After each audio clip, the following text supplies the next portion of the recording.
आगे चलकर जो अहंता परिवर्तित होकर लक्ष्य की दृढ़ता हो जाती है, तो उसको अपने स्वतः सिद्ध गुणातीत स्वरूप का अनुभव हो जाता है। इसी का नाम बोध है। इस बोध हाँ जी, यही इतने में थोड़ा सा साधक के लिए क्या विशेष ध्यान देना है, क्योंकि ये बात बता रहे हैं स्वामी जी महाराज अपने अनुभव से। विशेष बात को हम मानते हैं कि विशेष बात, मार्मिक बात जब स्वामी जी लिखते हैं या बड़ा कोश में लिखते हैं, तो उस श्लोक की व्याख्या से इतर जा करके शास्त्रों का अनुभव और अपने जीवन में जो भी महापुरुषों के संग से अनुभव पाए हैं, वो सारी बातों को विशेष बात, मार्मिक बात में लाते हैं साधन के लिए। तो ये जो 5-7 लाइन है, इसको थोड़ा खुलासा करिए।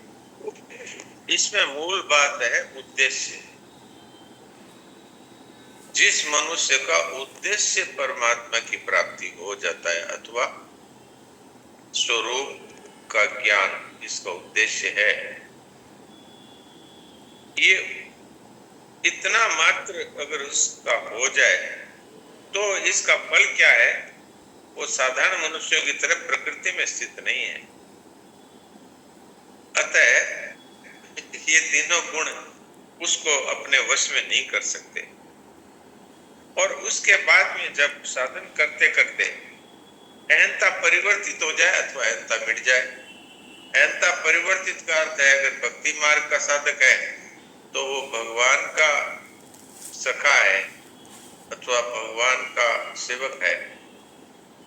इस तरह से उसकी अहंता में जो पहले मैं संसारी हूं, इसका परिवर्तन स्वतः हो जाता है।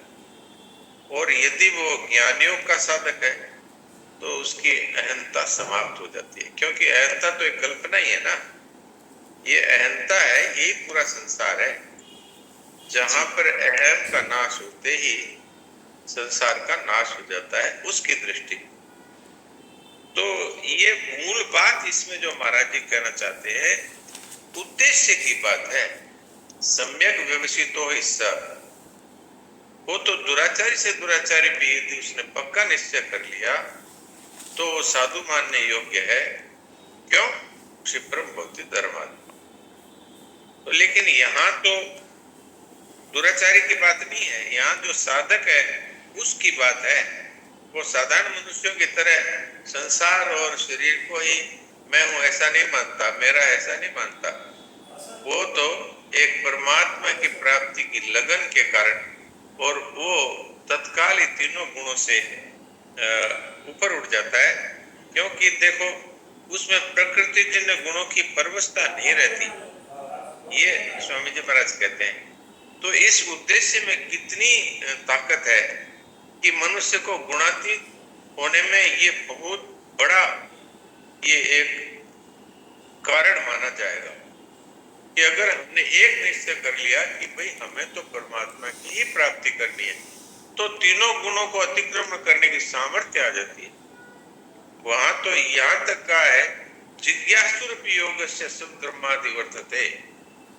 ये जो तीनों वेदों में कहे हुए सब है, इन सब से ऊपर उठ जाता है।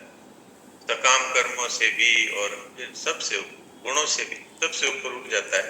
केवल उसका जो एक उद्देश्य है, मुझे परमात्मा की ही प्राप्ति करनी है अथवा अपने आत्म स्वरूप का ही मुझे ज्ञान होना चाहिए। तो ये बात यहाँ मूल रूप में कही है। फिर महाराज जी कहते हैं तब उसको अपने स्वतः सिद्ध गुणातीत स्वरूप का अनुभव हो जाता है। इसी का नाम बोध है। तो इसमें मूल बात तो उद्देश्य की है जी। बहुत बढ़िया, बहुत बढ़िया डॉक्टर साहब। हाँ, स्वामी जी महाराज कहते भी हैं कि अगर उद्देश्य किसी का दृढ़ है तो 15 आना उसका साधन हो गया, समझ लीजिए, तैयारी है। और एक आना में जी जी हाँ जी, क्योंकि स्वरूप है वो स्वतः सिद्ध है ना, वो तो प्रकट हो जाता है। जब तक अपने संसार की ममता कामना है तब तक ही हम संसार में फंसे हुए होते हैं। जहां पर उद्देश्य हो गया कि मेरा कुछ नहीं, मुझे कुछ नहीं चाहिए, वहां पर स्वतः ही तीनों गुणों से रहित हो जाता है। अभी करके देखिए, ये तो जीवन में तुरंत परिवर्तन आता है। पर हम सुनते हैं और सुनाते हैं और इसको जीवन में उतारते नहीं, क्योंकि उद्देश्य अभी तक दृढ़ नहीं हुआ कि मुझे तो केवल परमात्मा की ही प्राप्ति करनी है। जहाँ भोगों का भी उद्देश्य है, संग्रह का भी उद्देश्य है, तो इसका अर्थ है अभी भी संसार को सत्य मान रखा है। तो जब तक संसार को सत्य मान रखा है तब तक ये बातें कहने सुनने के काम आती है। और ये वास्तव में अगर एक उद्देश्य हो जाए कि भाई ये नष्ट होने वाले, इनके पीछे दौड़ दौड़ के हमने अनादिकाल से कितने जन्म बिता दिए जिनकी कोई गिनती नहीं हो सकती, और इस जन्म में भी कितना समय हमारा चला गया, अब पता नहीं है कितना समय बाकी है। इसलिए प्रत्येक क्षण को ही मौत का समय मान करके, और अब समय नहीं है, अब समय नहीं है, इस तरह से स्वीकार कर ले तो बहुत जल्दी काम बनता है। वो एक बार किसी साधक, कोई कहीं से साधक निकल रहा था, तो ये घटना मुझे पूरी याद नहीं है, जिसको याद होगी वो मुझे बता सकते हैं। तो वहां पर कोई एक व्यक्ति किसी व्यापारी से बात कर रहा था, तो उसने कहा कि समय न है, बंगाली था या उड़िया था, समय न है, माने बेला बीत रही है, अब समय नहीं है।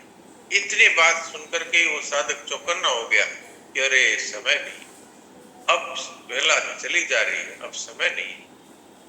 तो ये अगर साधक के समझ में आ जाए कि भाई ये मेरा एक क्षण अंतिम क्षण हो तो मेरा क्या होगा, तो वो बहुत शीघ्रता से अपने उद्देश्य की पूर्ति में लग जाता है। बहुत हमारे मन में ये बात रहती है, आप अभी थोड़ी मरते हैं। महाराज जी कहा करते थे, जब भी मरेंगे तब भविष्य में थोड़ी मरेंगे, अभी मरेंगे। तो इसलिए ये जागृति रहनी चाहिए, तो बहुत जल्दी काम होता है। एक तो अपना उद्देश्य दृढ़ हो, और उद्देश्य दृढ़ होने में कि भाई ये अंतिम समय है, आर वेला नाई, ये थे शब्द, आर वेला नाई, मतलब अब और समय नहीं। ये बात हो जाए तो साधक के बहुत बड़ा लाभ हो। नारायण। बहुत बढ़िया नारायण। नारायण जी, जी नारायण जी, समझी। हाँ, क्या नाम है, आनंद कैसे मिले? मैं मतलब आलसी भी हूँ, लापरवाही भी हूँ, और मतलब ज्ञान भी नहीं है इतना, तो मैं मतलब आनंद कैसे मिले? अभी आपको एक पक्का उपाय बता दे, आप मान लेंगे इसी समय? कोशिश करवा जी, तो कोशिश करनी है, इसी बात से पूछ रहा हूँ मैं।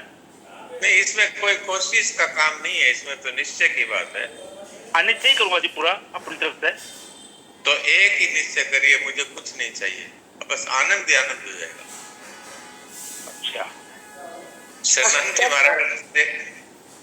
महाराज से यही प्रश्न किसी ने पूछा था कि महाराज मुझे शांति कैसे मिले, तो उन्होंने कहा मुझे कुछ नहीं चाहिए, जाओ, शांति शांति है, ये उनके शब्द है। तो अमृतलाल जी के ये थे कि मुझे आनंद कैसे मिले।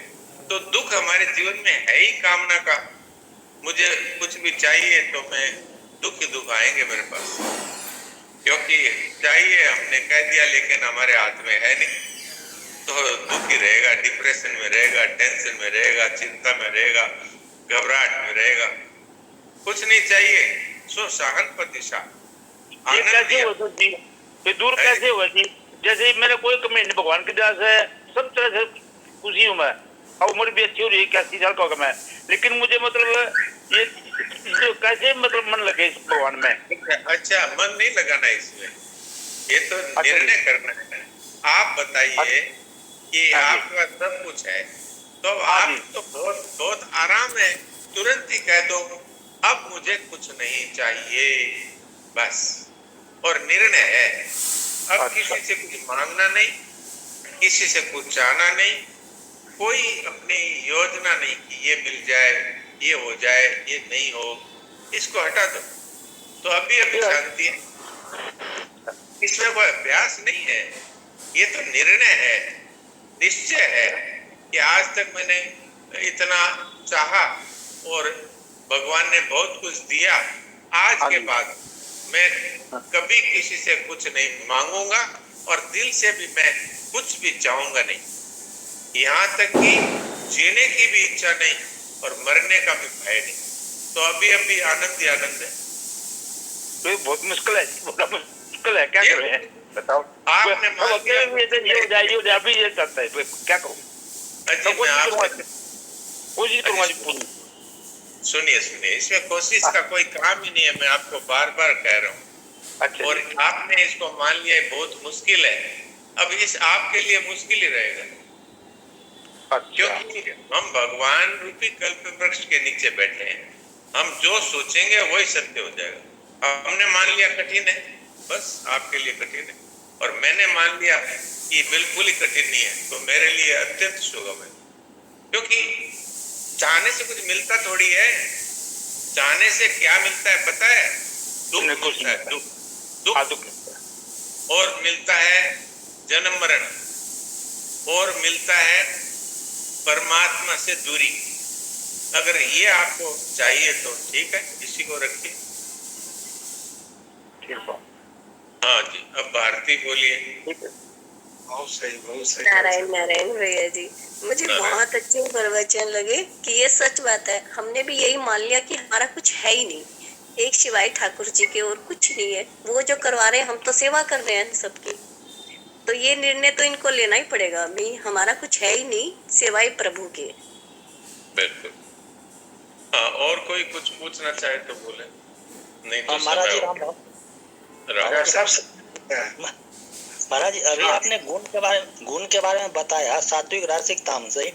तो हम लोग कोशिश करते हैं सात्विक गुण का, और सात्विक गुण में अंत समय में ये कोई गलत चिंतन हुआ, जैसे वो कुत्ता का एक उदाहरण आपने दिया, तो कुत्ता का उदाहरण दिया तो फिर वो सात्विक व्यक्ति रहा और उसका अंत समय कुत्ता का चिंतन होने से कुत्ता का जन्म हुआ, लेकिन उसके बाद तो वो खाली ऐसी देसी होगा और उसका तो कुछ कल्याण हुआ नहीं।